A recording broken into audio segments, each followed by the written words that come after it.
Hello, welcome to the second episode of Darkside Digest. I'm Jeff Belanger, your editor-in-chief, your reporter extraordinaire. You know, a great philosopher once said, the future's so bright, I gotta wear shades.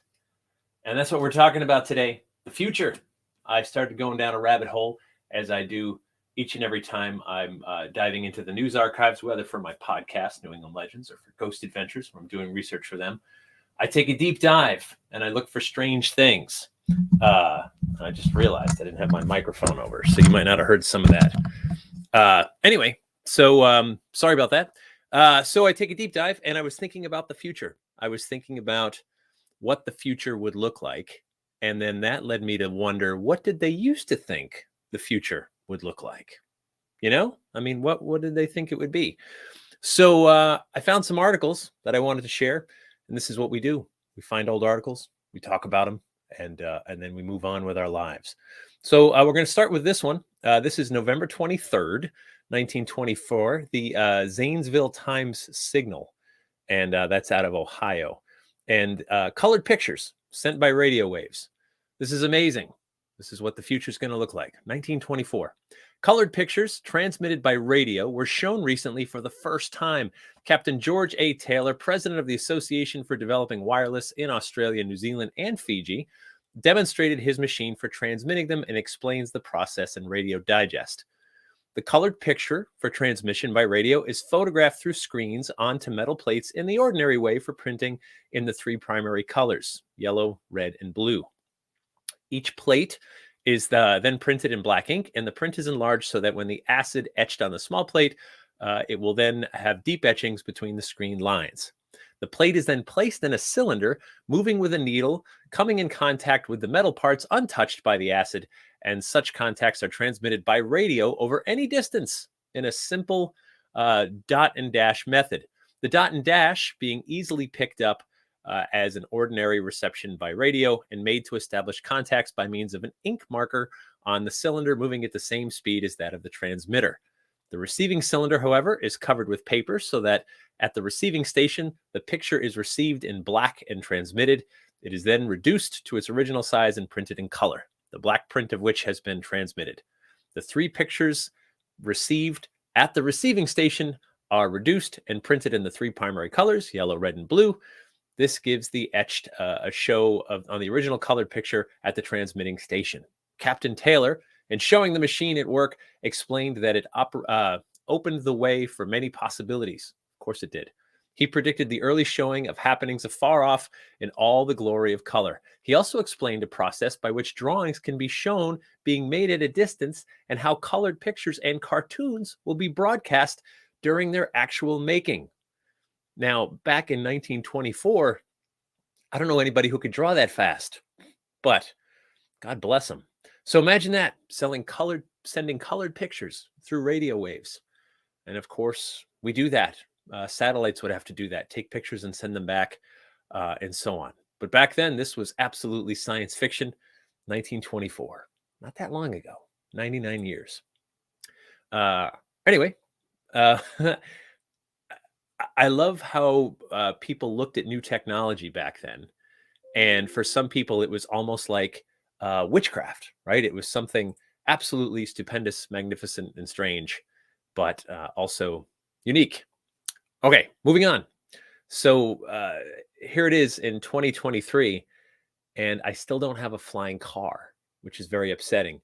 But there was a time back in 1921 where we were getting closer. Check this out. New invention for motor cars. This is from the Kansas City Kansan out of Kansas, March 27th, 1921. This picture says it all. I don't even think I need to read it to you, but I will anyway.